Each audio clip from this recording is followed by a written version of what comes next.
Pinch punch, first day month, and no return. Yes. Now. Did it again, didn't you? Yes, I did. So yesterday, which should have been when we did the podcast, was the first day of March, and I did get you. Yes, well done. Well done. So we're actually recording on the 2nd of March, to be honest with you. It's a day later It is. than we normally do. And why is it late? Well, all sorts of reasons. I mean, we are no longer in Malaysia. Dun, dun, dun, dun, dun, dun, dun, dun, dun, dun. We'll talk about a bit more of what we've been up to this week in a moment. I just wanted to say, being the audio visual nerd, Yes. we are recording under some extremely trying conditions today. Oh, yes. We are at anchor by Nunakan. We will talk more about that in a moment. But it's a busy port town. We have ferries shooting past us, and so if you're watching this on video and you see me lurch forward and grab a camera, that is why. Oh, can I just point something else out about those ferries? Yes. We've got a catamaran just opposite us, and he's rocking as well. Oh, don't start. Oh, there she is. She's got the wooden spoon out already. We've got locals running backwards and forwards, fishermen, curious locals. Yes, I don't think they've seen a foreign boat for a very long time. Yeah, and just a moment ago, just before we started recording, someone with a chainsaw decided to start revving up. You know, it wouldn't be an Indonesian anchorage without a chainsaw somewhere in the distance, would it? Yeah, chopping down the rainforest. Let's go for it. Yeah, so yes, Nunakan is where we are, but this is a week after we recorded our last podcast, and a lot's gone on, hasn't it? And I just want to say, for me, it's on two levels. It's us leaving one country and getting to another and all that entailed, but we cannot ignore the fact that Russia has invaded Ukraine, and it has been uppermost in our mind with all our friends and family back in Europe. We did say right at the beginning we weren't going to do politics on this podcast, especially if it's not related to what we're doing. But as you say, it's every morning we wake up when we get connection, check the news, see what the updates are. It's very sad. Of course, you know, you even have ex-relatives. I do. My brother's wife, they're still married, although they're separated. She is Ukrainian. So my brother is very, very invested in this and extremely upset by it. He lives in Mallorca. She is at the moment in Moscow, and she can't get anywhere with her Ukrainian passport, so she's a bit worried. Yeah, and she won't be able to get anywhere with her Russian rubles either. She won't, no, because all the sanctions and everything that's gone on. So we're not going to make this about that whole thing, but we just want everyone to realise that our potty little podcast about what we're doing over here pales into insignificance when it comes to what's happening in the world, particularly in Russia and Ukraine. It does, but I think perhaps also some people want to listen to this podcast as an escape from all that. I agree, and that's why we're doing it as well. So I think we should bore people with our escapade. Yes, so they can get away from all that for a minute or two. Yeah. By the way, you're leading this. Because I wasn't able to get online and check any. Well, I checked the comments, but normally we download the comments so we can then digest them a day before doing the podcast. I haven't been able to do that because I've been up to all sorts of other things. Yeah, so the interesting thing with the comments is that what we normally do is we go through all the YouTube comments, Facebook, Instagram, obviously FTP Mates and Patreon and our blog, and that's where they all come from, and occasionally we get some even on Twitter. Difficult this time because as we've moved from Malaysia to Indonesia, all kinds of things happen with our SIM cards. Are we on roaming? Are we not on roaming? Can we still get a Malaysian connection? Can we not? Yes, it's a little bit confusing. And also we should say, I should say to you, we need to try and make this podcast half an hour only because last week's was a much longer one. And while I don't have a problem with that, and hopefully the listeners don't have a problem with that, it does mean uploading becomes more difficult because obviously it's a bigger file size. Okay, so we'll make it fast and snappy. Yes. Which isn't really the way I do things, but we can try. Hello, I'm Liz. And I'm Jamie. Welcome to Follow the Boat, in which we discuss what it's really like to give it all up to live on a boat. And go travelling around the world. We've been doing it since 2006 and we're still at it. Each week we talk about our latest YouTube videos. And about boats, sailing, travel or anything else which floats into our heads. And if you leave a comment we like, we'll give you an answer and a name check. Peace and fair winds. we've talked about Ukraine and Russia, so we're going to leave it at that, and we're going to move on to perhaps happier things, which is basically us finally leaving Malaysia, getting to Nunukan in Indonesia, which was the destination that we haven't been able to talk about for a while. That's right. So we kept saying we couldn't give our location because of security, and that is because we have been travelling down the east coast of Sabah, which is notorious for various incursions and problems with the neighbouring islands.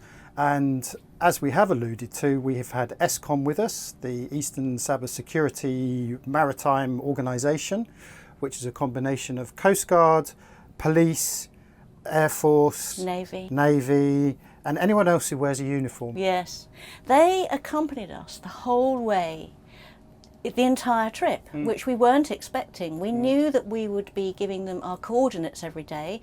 We knew that we couldn't travel at night. No one's allowed to sail in Eastern Sabah at night because it is a dangerous area. So we plotted out our anchorages and our dates. That was all done, and lo and behold, we had the boats with us the whole way, which is a real bonus, and it alleviated any anxiety that might have been there. Yep, definitely. We fed them. We didn't, but one or two of the boats caught some barracuda, which they didn't want to eat, so they were able to give those to the boys, which is nice. They always appreciated the odd barracuda, because they obviously have bases at each of the anchorage. They'll have a base which will either be a marine police base, or they will at least know perhaps the local fishermen ashore, where they know they can take their barracuda and get it barbecued on the beach or in a little local restaurant. So they're always grateful for that. But of course the journey wasn't without its stresses, as we knew would happen. And well, we talked previously about that issue we had with Esper, which is going to be up and coming in one of our vlogs. Yeah. But the biggest issue was, would we be able to check in? I know, and to be honest, we're still not 100% checked in. That is correct. So we've left Malaysia, so the main thing is that we've checked out of Malaysia. And our worry was always that we're going to check out and then we're not going to be able to check in, because as things developed and Omicron became what it is, things changed in Indonesia and they suddenly made getting in more difficult. Even though we'd been issued with our visas some time ago, we knew that there were going to be problems when we got here. Yes, because the Indonesian government has designated a number of ports which are recognised ports of entry, which have all of the testing gear to allow you to get your PCR test on arrival and so on. And of course, not all ports are geared up for this, so they reduce the list of available ports of entry right down. Now, to basically Bali. That was the option we were given. 1,200 miles away. Now, I think we should address that, because I suspect some armchair sailors may say, well, why not just go to Bali? Yes. Well, my answer to lots that of reasons. Is, it would be great, yes. Two things. First of all, it's in the wrong direction. It's actually taken us all the way back round to where we started in Jakarta, literally one island down from Java. But the other issue is that we would be travelling 1,000 or so miles through Indonesian waters without having checked in, which basically means officially nowhere to land, nowhere to provision, nowhere to refuel. So we do know people who have travelled these kind of distances under these circumstances. I'm thinking of a couple in particular, but they do boat deliveries. So for them, it was a case of just get through Indonesia quickly. But of course, why on earth would we want to travel 1,200 miles without stopping anywhere? And to be honest, we don't know anyone who's done it from here. No. People have done it from, say, the Straits, Singapore, which is, that's not so bad. But from here, it's a whole other ball game. And the reason we came here was, well, obviously we had to leave Malaysia because of the visa issue. We needed to get out, and Indonesia had opened, and we thought, well, this is an opportunity to go somewhere very different. So Sulawesi is our destination. The idea being that we can spend some time in a very unusual place we've never been to, don't know anyone else who's been there, well, we know one or two, discover a completely new place, and then get ourselves back to Sabah, and then continuing on the planned journey of Philippines and then Japan. If we go to Bali, we're completely the opposite way. And if anyone's not sure about the size of Indonesia, if you look at a map, you'll just see how absolutely huge it is and what an area it covers from west to east. So yeah, so the idea really is that we want to spend 2 or 3 months travelling around Sulawesi, possibly going to Raja Ampat. Oh, I think we've got some fish out there. Bit of disturbance. That's another boat that's gone past. So yeah, maybe get to Raja Ampat. We're not going to put anything in stone at the moment. We're going to suck it in the sea. We might get somewhere that we think is fantastic and stay a little bit longer. We're not sure really. Well, we don't even know where we're going after this anchorage, because remember, we are with people who are trying to get back to their home countries. So for them, this is less of a little stop off at every anchorage and discover a place and spend a week here or there if they fancy it. They have a schedule. Oops. Oh dear. Deary me, that's me again. They have a schedule which doesn't allow them to dilly-dally because of the seasons. Yeah, so we've got one boat going to Australia and one boat going to New Zealand. That's right. I think the third boat, Fresnay, I'm not sure if he's going back to Australia or not. Well, I know his destination is Bali. So he's cool. And then Australia. Yes, and then there's just us and one other boat that want to go back to Sabah. Yeah, but we have to consider the winds. So we've got these northeasterlies coming across the Sulu Sea, but they are variable. So the question is, do we go all the way down to the northwest corner of Sulawesi, excuse me, and then hug the coast along the top? Which makes sense. Not that there's many places to stay in that first half, that first, 150, 200 miles. But if you have prevailing northeasterlies, that makes the wind much tighter than were you to leave from where we are now. So you'd get a better angle on the wind. So all of these things have yet to be discussed. I'll tell you what I think about leaving from here. I think that's daft. I think we're far too dangerous waters still here. We're far too close to Jolo and all those islands. We have to go south. I would suggest there's a third option, which is in order to get to Bitung, B-I-T-U-N-G, if anyone wants to look that up, where the Lembe Strait is, which is our kind of goal. The alternative would be to go all the way around Sulawesi. That would take us across the equator to different winds. The whole of the west coast of Sulawesi is full of anchorages. There's lots to do there. But then you'd get to that fantastic place at the bottom on the southeast where there's a beautiful. Yeah. But we need to look at winds basically. Yes. And here comes a very noisy boat. We'll let it pass. Yeah, see. That's a typical local boat full of local people. Local they are. Local people in a local boat. And they come as close to the boat as possible just to see if they can get a little glimpse. But as you can see, we've dropped all the blinds so they can't see in. They can't. Well, they might be able to see us because we've got these lights on. I don't know. Yeah, that's a good but they just really want to wave and shout hello, and that's fine. It's cool. It's it's friendly. So the problem with your idea of going down the west coast of Sulawesi is that we haven't really looked at the winds, and I'm not entirely sure what they do down through that gap between Kalimantan and Sulawesi. Well, and then further on from there, what happens where you go round anti-clockwise and up? I think that's the more challenging bit, because we would be going down south over the equator, and we know that the winds on the equator are light. There's no monsoons, there's no prevailing winds. I know that I will be outvoted. I always come up with slightly alternative plans, and nobody ever wants to do that. So my opinion will be. Yes, but hold on. You're saying we because we have been travelling with other boats, but we are now at that point where we don't have to.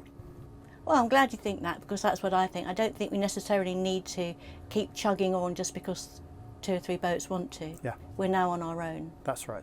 So yeah. Okay, so we'll sleep on that. Yeah. Yeah, I think what we need to do is have a really good look, don't we, at the charts. And we've got a cruising guide.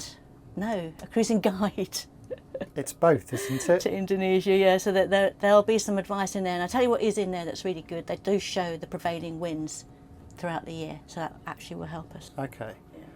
Can I just get off my chest my fridge? Our fridge problems. Yeah. Our fridge has decided to pack up. Oh, no. Not the portable freezer that you've seen. That's doing great guns. Well, let's not at the moment. Touch wood. No, the fridge has decided to just, I don't know what's gone on. It's obviously, I guess, lost gas, and so I'm now trying to re-gas it in order to identify if there is a leak. The problem with this is it's a very slow process, and it's normally a sort of thing that you do when you've got shore power. So at night time I have to turn the whole thing off because of power, and then I have to start all over again, by which time the plate's warmed up in the morning. And we have a fridge full of food, which is, we do. You know, it's, if we're not careful, we're going to lose it all. It's starting to go. My yoghurt was a bit dicey this morning. Separated out, but I've mixed it back together. We've got apples and things like that in there, which are fine, but they'll have to come out of the fridge because as long as that's closed, they're just going to get musty. So they need to probably come out. We've got lots of cheese. I'm putting as much as I can in the freezer and using anything that in there at the moment that we can cook. Yeah, but anyway, it's a real bloody pain in the backside. It is. And whoever said that owning a boat is boat maintenance in tropical paradise anchorages pretty much hits the nail on the head, to be honest, because we are in a beautiful little spot here. Yeah. Coping with this bloody fridge problem. Yeah, I mean, if you can't get it sorted, we can live without it. Yeah. Just that it's just dealing with what's in there at the moment. We can live without it. The freezer, would have been horrible if we hadn't had the freezer. I think at that point I would have turned round and gone somewhere. We did speak to one of the authorities yesterday who came round to do our paperwork, and they did say there are AC refrigeration guys ashore who may be able to help. Once again, I'm calling on the expertise of Ian of Icy Red, who has the same freezer, fridge as us. Fridge, and has done this whole procedure many times, because the last time I gassed a fridge was literally 15 years ago. It was a long time ago, and I'm having to remind myself as to the whole procedure. The problem is I can't find out if there is a leak until I put gas in it. Yeah, so at the moment you're just trying to get back to normal to then just determine what the problem was in the first place. Yeah. Oh, God. Yes. Well, we're not going to do anything else. We have to do 3 days minimum quarantine here. So yesterday we had the PCR test, the one up the nose, the one down the back of the throat, made you gag. It did. Well, the one we got done in Tawau, that one I swear tickled my brain. The one yesterday wasn't that long. It wouldn't have found your brain. No. But the one yesterday was not as bad up the nose, but down the gob, yes, I did gag. They were all looking at me expecting me to do something, and I didn't, and they all said, oh, very good. And I said, yes, because I'm a woman, we're used to pain. They all laughed. Yes. There's a little... Anyway, yes, we won't go there. Why you didn't gag, but anyway. Oh, yeah, there is that one as well, of course. Let's not talk about that. Yes. So we've had our PCR tests. They were done on board. We are now not allowed to leave the boat, and we can't even get off to go and see any of our friends on the other boats. So we're all here isolated. We have got a little bit of roaming on our phones, so we're able to talk to each other via WhatsApp and things like that, and of course we've got the radios. So I think most of us are just taking this time to relax, get a few jobs done. Obviously you've got the fridge thing that you're trying to sort out. Well, I've also got the other B&G repeater, so yes. That was another stressful situation. Yeah.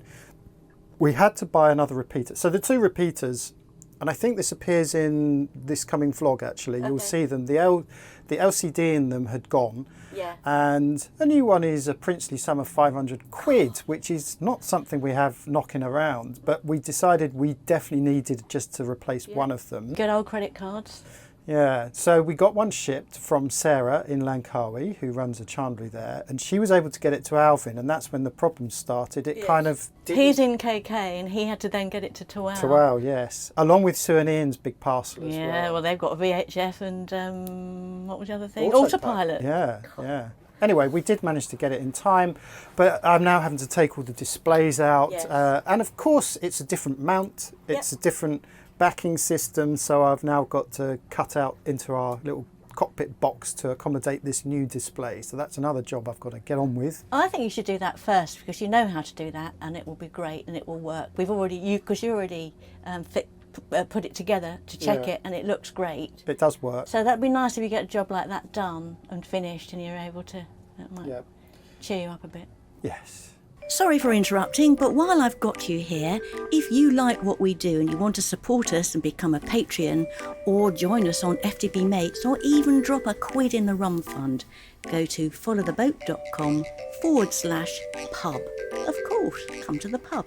So we are already halfway through because this is a slimline 30-minute version only. Okay, so I'm going to very quickly talk about things that were raised in comments and whatever you have to say about them.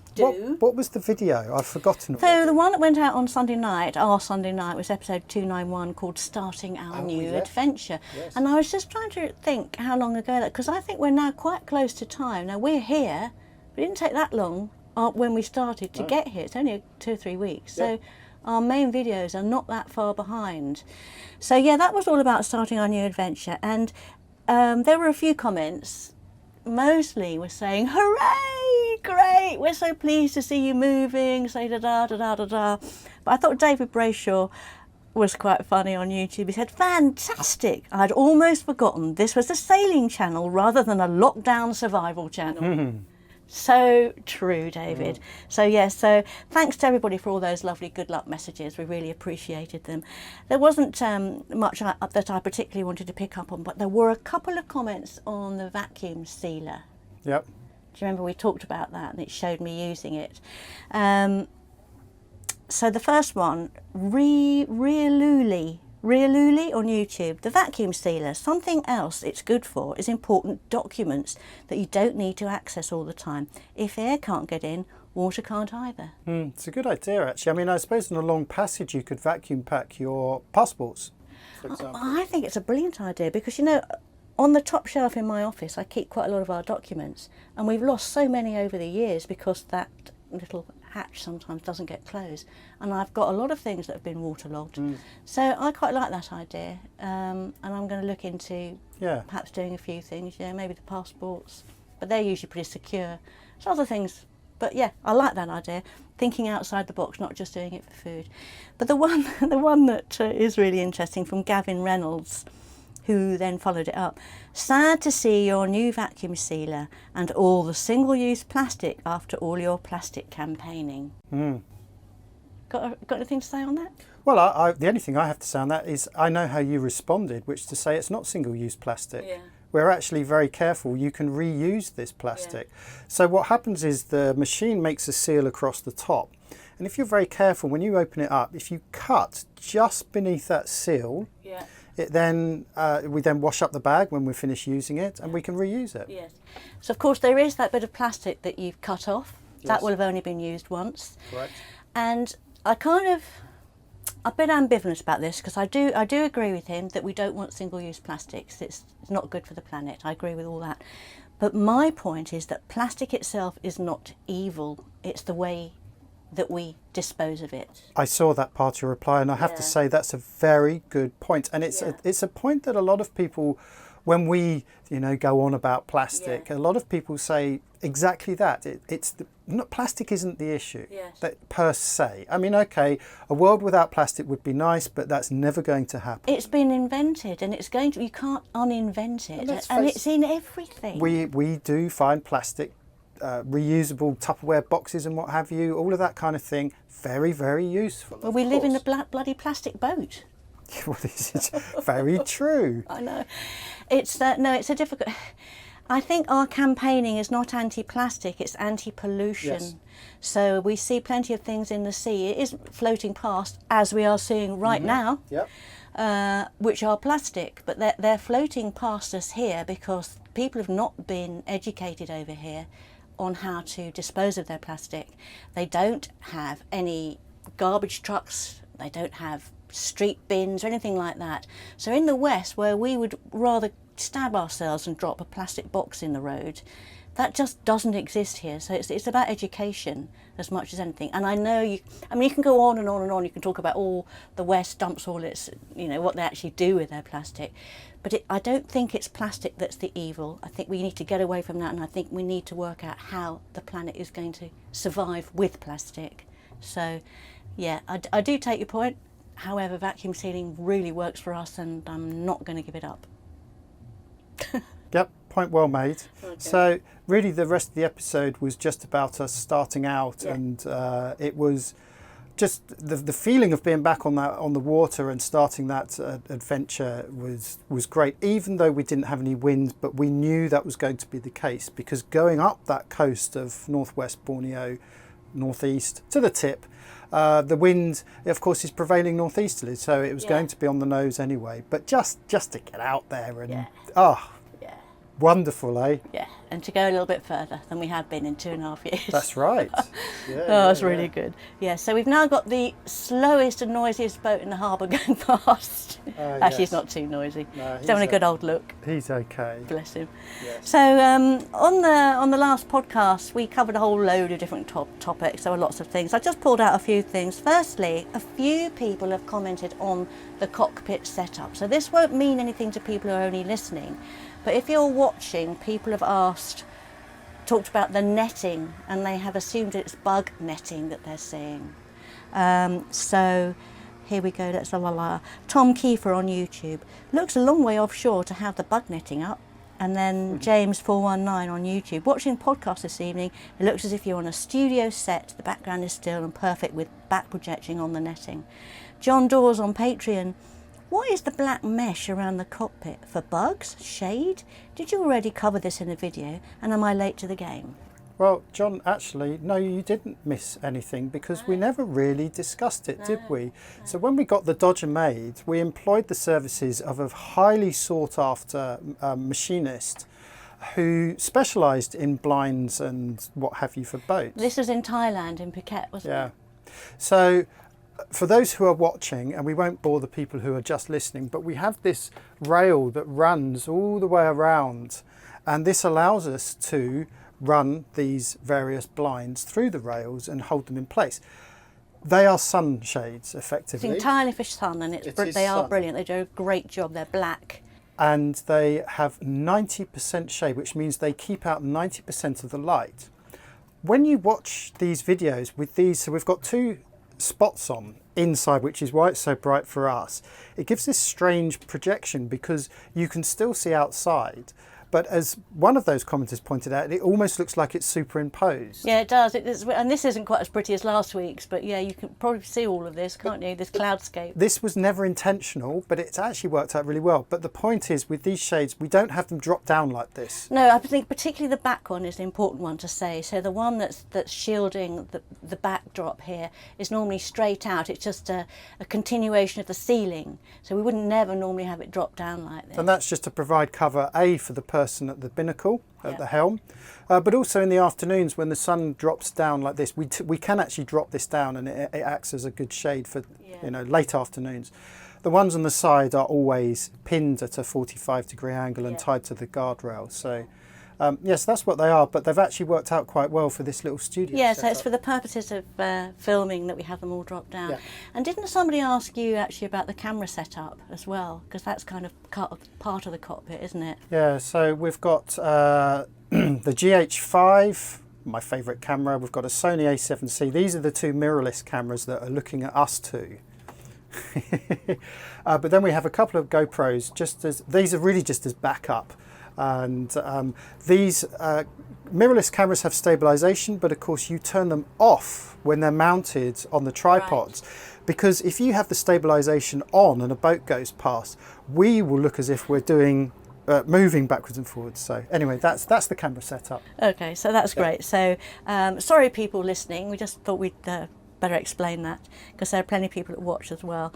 So the mono versus cats, oh yeah, which was brought up by a number of viewers, it's rumbled on a bit, well, quite a lot actually, and I'm not going to read them all out. If you want to look at comments, go to the YouTube video of 006 casting off, and you can get involved in the debate. Just a couple of things. Bill Hanna, I've been a mono man all my life. I've owned a 30-foot Tri and a 32-foot cat, done a few thousand miles in them. On a good day, great. On a bad, well, I had to change my underpants. That's never happened on a mono. Enough said. Yes. I thought you would select that one. I got picked up on an anecdotal story of a catamaran being uncomfortable at anchor. Because you went on it once. Because I went on it once. And he's absolutely right. I can't remember who made the comment. but I was disappointed they took the bait, because really this whole cat versus mono thing, I wouldn't say it's clickbaity, but it is one of those contentious areas of discussion which are, which you have around the table of bollocks, where there is never any agreement. No, well, it's what's better, chocolate or chips. They're both great. Depends when you have them. Exactly. And actually, you did come up with a clickbaity. I think the thumbnail where I said I hate cats. Yes. And of course, taken out of context, that could seem that I do hate cats. But of course, what I actually said was, I hate cats because they go so much bloody faster than monohulls. That's right, So, again, taken out of context, that could mean the wrong thing. But yes, the cat versus mono thing is just, it will go on forever. It'll go on in bars until the end of time. But you might be able to help somebody on FTB Mates. This is Hans Lellefeld. I don't know if you saw this. Did you see his comment? I didn't see his comment, but he has been commenting on our Signal chat. So we do have a real-time Signal chat with our FTB Mates and our patrons. So if anyone uses Signal, which is like WhatsApp, we've been keeping them right up to date, and Hans has been commenting frequently. Yeah, so those guys are the closest to what we're doing all of the time. They get all kinds of stuff there. But he wrote on FTB Mates, under the video, he wrote, as an aspiring cruiser, you touched on two of the biggest questions we need to tackle: new versus old and cat versus mono. I find these two extremely difficult questions, as there is so much to say for both and it depends on your personal situation. Totally. Personally, when the day comes, I just want to be able to sail away without having to work in a boatyard for months on end, and to be able to rely on the gear for the next years to come. So I guess for us it's going to be new or almost new. And then he goes on to say, I'm a mono guy, but I can see all the advantages of a cat. Now, I really wanted to, rather than talk about the mono and cat, I wanted to talk about his comment about just wanted to be able to sail away without having to do anything. How would you answer that? Well, that's the dream, isn't it? Yes, it's not the reality, is it? That is the dream, to sail away and over the horizon and sip G&Ts for 5 years, never have to touch the boat. Yes. Well, we know a number of people with new boats that have been marooned in boatyards and marinas immediately. One couple I can think of bought a new boat and they have lived to regret it ever since, because they've had nothing but problems with it. Yes. I mean, okay, that wasn't a production line boat, that was a one-off, or it was the first of a new series. Yeah. But yeah, there is, I think some of the more popular models, the Beneteaus and what have you, I think you know what you're buying when you buy a new boat there, and so they're kind of proven, and you probably literally could just sail away after kitting it out with all the stuff that you need. Yeah. But the reality really is, no, you've got to stay on top of it. And as you can see, after 15 or so years of continual boat maintenance, things like the fridges still break down. Yeah, some fridges can break down on any boat, doesn't matter how old or new it is. One of the things we know, because we've met a lot of super yacht crews over the years, many crew members on the big yachts, is that it's not the captain that's important, it's the chief engineer, because the engineer spends most of his time firefighting all the things that go wrong on boats. And a good engineer is worth his weight in gold, gets paid more than anyone else, and he is constantly working. And that's on super yachts. So, yes. I think the captain would disagree with that statement. I think they would say that they are more important, but no, absolutely. Yeah. They are regarded as the creme de la creme when it comes to crew on those big boats. The engineer is always, he's up there, isn't he? He keeps the boat going, and from anything from the AC and the fridge to the engine and all of the things that engineers are involved in. So yeah, engineering is a massive part of cruising. So yeah, buy a new boat and have a year or so of reasonable hassle-free sailing.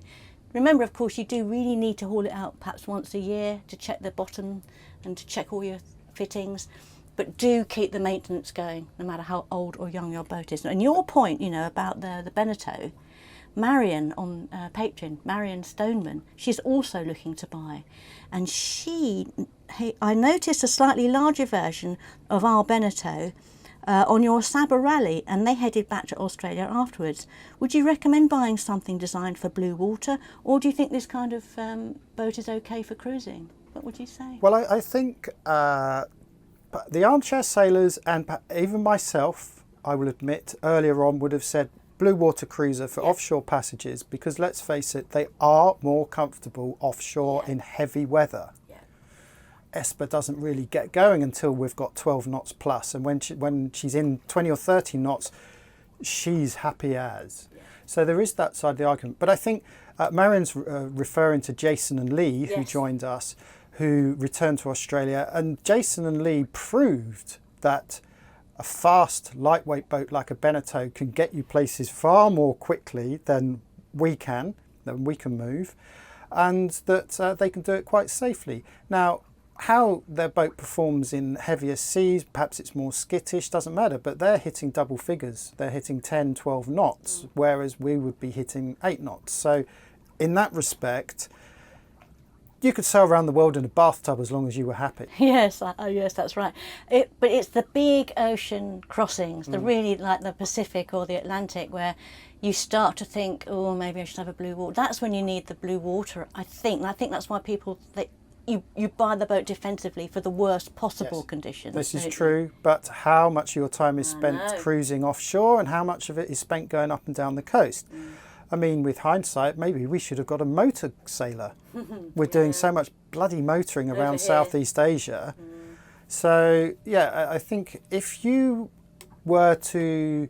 Let's say you want to circumnavigate in 2 or 3 years, which is quite a common thing. There are a lot of people out there that might be on sabbatical that only have 3 years to circumnavigate. Then I would say probably a blue water cruiser, because you are spending so much time offshore. If you just wanted to retire and bob up and down the coast and just do day sails, then maybe a much lighter catamaran or a Beneteau. I think so. So if you're in Australia and you were going to come up to Southeast Asia and cruise around all of these places, even some of the Pacific Islands, I don't think you need blue water. And similarly, if you're in Europe and you were just going to go around the Med and maybe offshore a little bit, again. And then in America, if it's just the Caribbean you're going to, fine. I don't think you need one. I think it's another one of those subjects, along with catamaran versus mono and what's the best anchor, that will be endlessly debated. And I think we said it last week, didn't we? When you find the boat of your dreams, you'll know. You do, yeah. Right, I think we better call it a day now. Yes. Because you've got a lot of work to do this afternoon. Oh, yeah, that damn fridge. I mean, I don't know. Who knows? I mean, at least I've got Ian to talk to. I have managed to get some internet connection, so I have been able to talk to the manufacturer as well. But